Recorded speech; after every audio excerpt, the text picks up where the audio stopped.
જય માતાજી મિત્રો, કેમ છો? મજામાં?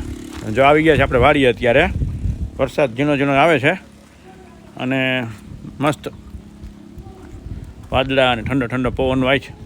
જો અડધામાં વાવણી થઈ ગઈ, અડધામાં બાકી રહી ગઈ. વરસાદ પહોંચી આવ્યો એટલે રહી ગઈ. તો પછી ઝાડવા, ચીકુડી, જામફળી ને બધું વાવ્યું છે. હવે આ ચોમાસું જશે એટલે મસ્ત થઈ જશે. અને આ છે આપણી વાડી. આસોપાલવ છે, લીંબુડી છે, ચેરીના ઝાડ છે, જામફળી છે, કાશ્મીરી બોર છે, પછી લાલ જાંબુ છે, સફેદ જાંબુ છે. બધાય ઝાડવા વાવ્યા સરસ હાઈ ક્લાસ ફૂલ ઝાડના છે, પણ હજી બધા નાના નાના છે. 6-7 મહિના વરદી થાય તો મસ્ત ઝાડવા થઈ જશે.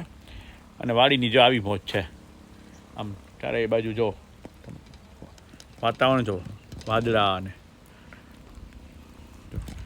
ચંપો છે, આસોપાલવ છે. મસ્ત લોકેશન છે. જો વાદળાને તમે જો કેમ લાગે, સિનરી છે ને જમાવટવાળી. એટલે વાડીની મજા છે ને, હું તો કહું જ છું અવારનવાર કે વાડીની મજા છે ને આખી ઓર જ છે.